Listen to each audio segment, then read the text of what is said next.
What is up, guys? Welcome to the first ever unscheduled video. Today we'll be looking at this 2008 Mazda 2.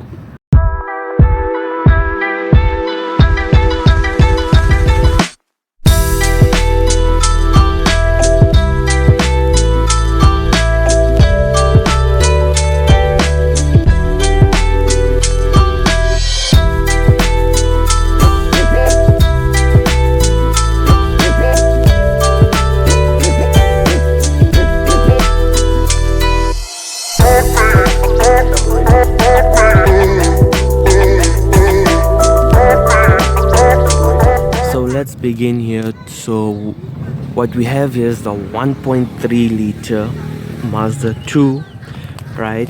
It's a 4-cylinder that pushes about 66 kilowatts at the 6,000 rpms, and it has 120 newton meters of torque at 3,500 rpms. Then it's a 4-speed auto.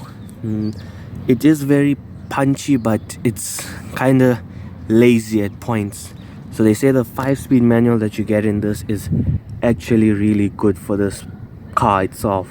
Then if you come towards the side here, it's very plain basic. You get the sports version that comes with side skirts and spoilers and everything, but I didn't go for that option. So 1.3s are very basic, and they normally come with 14-inch rims, but I've upgraded them to 15 inches 195 Dunlop tires with BBS rims that actually look good. And in the front we're running steel disc brakes, and at the back we're running drum brakes. And so far this car is very good at stopping. I've changed the brake pads and everything, and this car brakes pretty good. Like for when you're pushing it 120, 140, this car can actually stop. And surprising that those small steel brakes can actually stop. Now coming towards the back here is very hatchbacky look. It's got a hatchback type of look, and you've got this black plastic trim. Normally other trims you get painted color matched, but this one has it's got the unpainted plastic back. And this one specifically, this one has been fitted with an aftermarket Panasonic reverse camera that sometimes works, sometimes doesn't work. And that's basically it. Just got a bubbly type of look on this car. That's much it with this car technically from the outside. And coming to the front of this car, it's very plasticky, but it's got these very comfortable seats. They're actually quite comfortable even for long distance.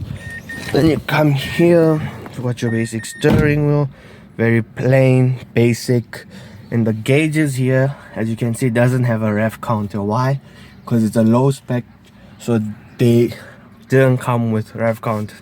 Then you've got an upgraded, actually an aftermarket Panasonic screen here. You've got your basic climate control, you've got your gear lever here, but it's very weird for this position. Normally I'm used to this position, so down here, but here I feel weird because like now if I'm sitting here, I'm 5'7", it's very irritating because of this bulginess shape here. It's pretty spacious if you look. Let's move over to the boot here. It's quite reasonably spacious. You've got a small tiny area. This is where your jack and everything says. Just got a small area like here. I've got these hooks to hold your parcel shelf here, but it's very, for daily life, grocery getting and everything, it's actually quite spacious. Then you push this down, got a quite big enough space, but you've got this part leaping over. Like I fitted a dishwasher in here, so the thing was sitting like this, so since it's like this slanted, so the back of the dishwasher, the box, was just tilting a bit, so you could hear it shake. But normally other cars I've seen, they are very, very flat. Let me take you guys for a quick drive make you hear how this thing sounds. I have plans for this car, not just as yet, but there is something coming out. So this specific one has 59,300 kilometers. That's actually pretty good, and it looks clean, no doubt. And you would be surprised that this car has 59,000 kilometers. And if you can hear,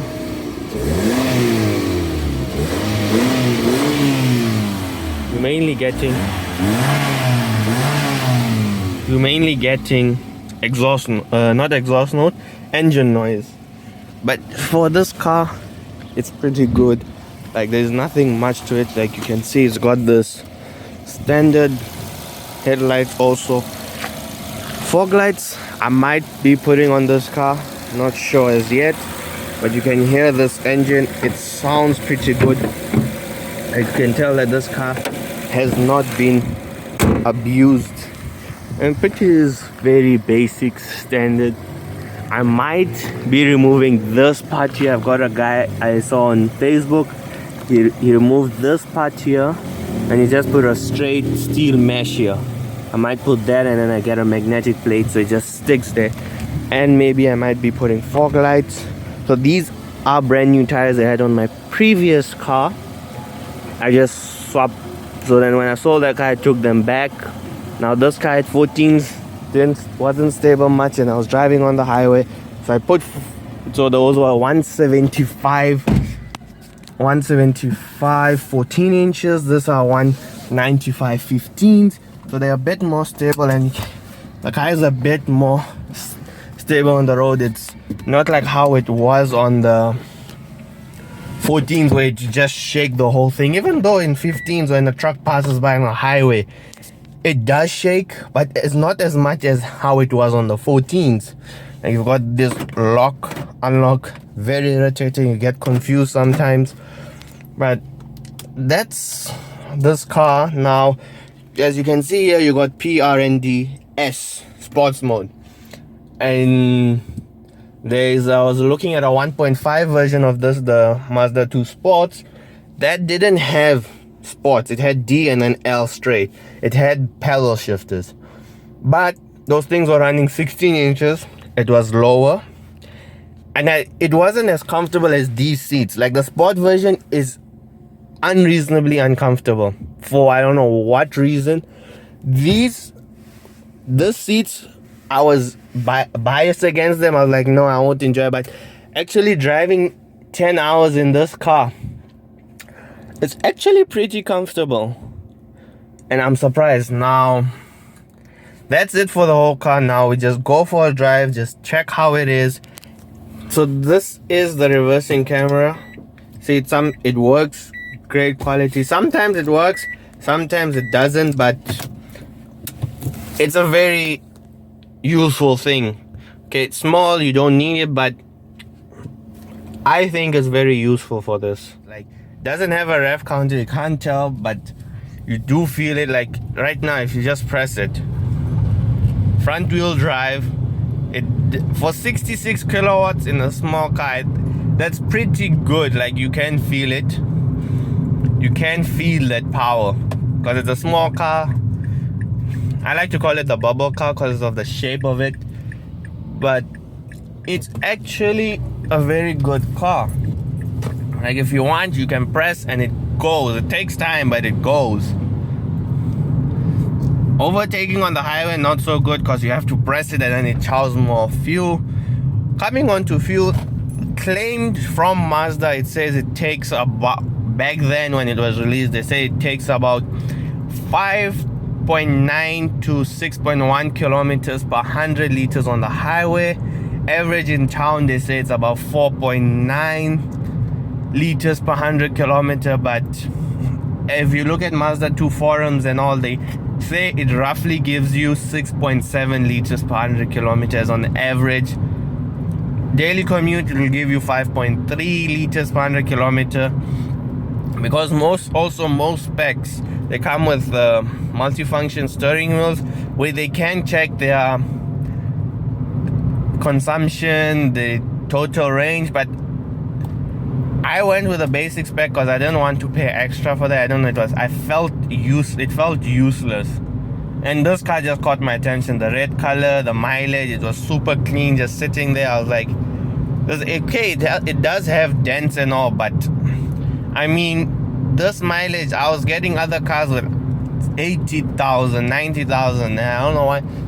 And they were more like beaten up. This one still is better and it's comfortable. And now if you see, I'm cruising 60, 70. It goes. If you want it to go, it goes. Stopping power, great. So in town, this car is very perfect. Like, no complaints with this car. Perfect as it is. Highway driving, nope. Do not recommend it. It chows more fuel. And you won't really enjoy it because you don't have the power. It's like you're dragging the car with you the whole way. So it's a pretty decent car. Like, let me try and get a place where I'll show you the 0 to 100. They say it takes 13 seconds, but I think it takes way longer than that because it is a small car and the engine of itself is so small. It's a 4-cylinder, 66 kilowatts. Like, look at this now. Foot to the floor. Can hear like you're dragging the whole car with you. And this 4-speed, they say it's very lazy. Even now, if you see, very lazy. But you're not going to be taking this car like this every day. You're going to just slowly cruise and everything. Like, for daily life, this car is meant for. Like what I was just doing, this car is not meant for it. Just slow, reasonable. I'll just show you. Very slow.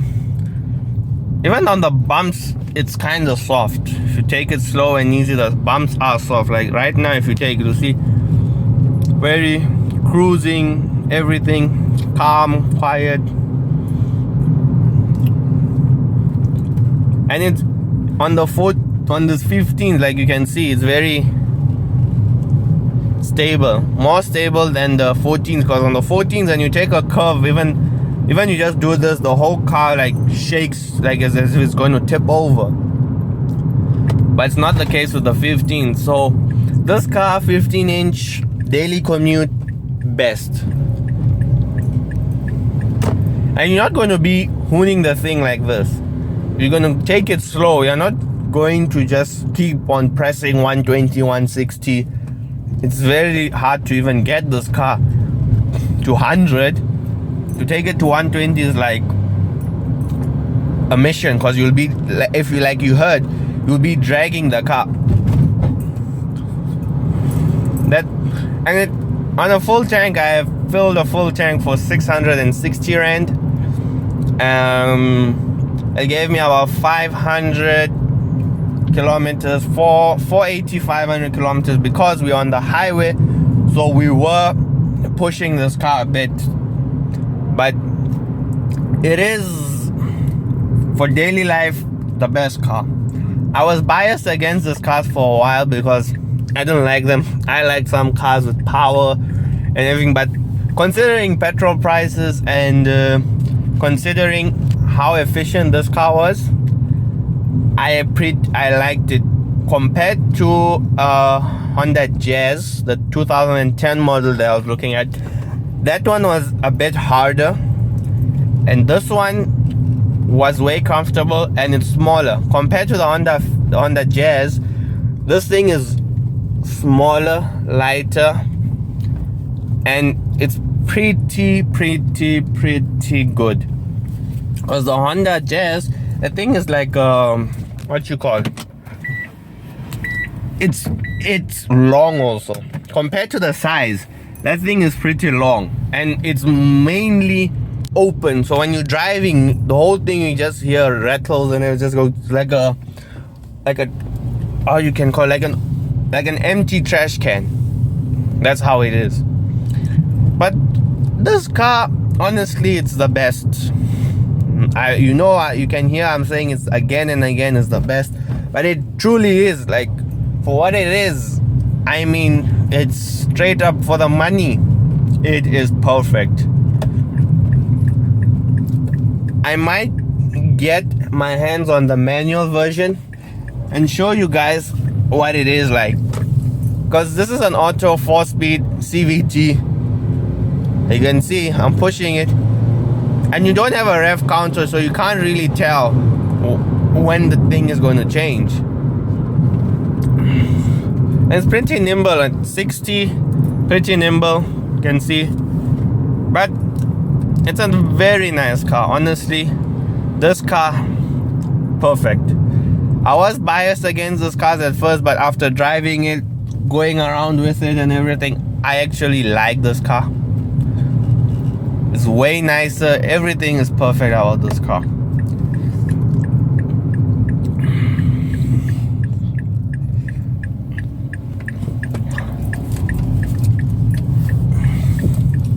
You also get your other cars that there is competition, but this is an old car, 2008. For the price, this thing is actually really good.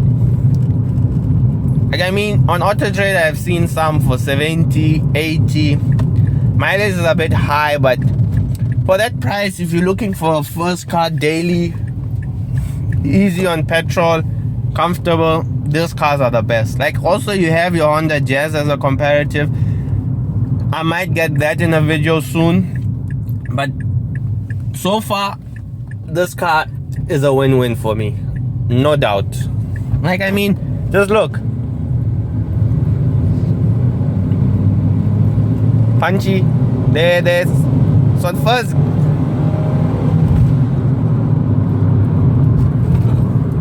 you see it goes, but that 4-speed auto is very lazy. They say the manual is responsive. I might get that in a video and compare it and see what is the truth. Is the 4-speed a great start, or is the 5-speed manual is a great start, or the 4-speed auto? But anyways, guys, that sums up my video, that this car, best daily, no doubt. So you can look it up on Auto Traders, and We Buy Cars. I've seen some go for 70, 80. Great car, great thing. It's perfect, great space, cruiser, nice, easy, petrol efficient, and you won't cry. Like, even if you put, it's got a 43-liter tank, and even if you make it full, you can get that rough nearly your 658 you pay for the petrol. Like 660, 658 full tank. According to petrol prices now, I haven't been filling this car on full. I've been putting 300 and fuel on this thing. It gives me about 210, 220, 230 if I drive it sensibly. Like right now, if I've been hooning this thing, it's not going to give me that 220. It's going to give me maybe 180, 190. But it's actually a pretty great car. Anyway, guys, so I'll be giving you a quick overview of that sports mode to see what difference does it make, just to see for fun what is the difference. Like, okay, now let's brake, put it into sports. You can see it's engaged, and then we press. There is a pig, but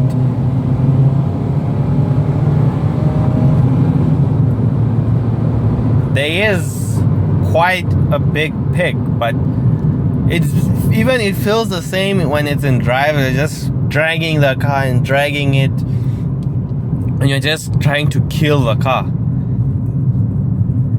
But you're not going to use sports mode in town driving, that's for sure. Like, I don't know why it's there, but it's just there. Even if you want to have fun, you can. Like, even right now, there's a delay. Go.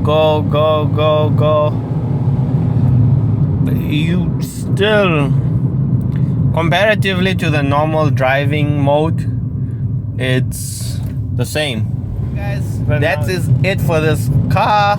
I might be doing in the next video an exhaust for this car, just for fun. I've always wanted to see how an exhaust sounds on the small 1.3s or 1.4s. So I'm going to be putting an exhaust on this car. Video will be coming maybe next week. Watch out for that. And that's it. That's a wrap. See you guys next week.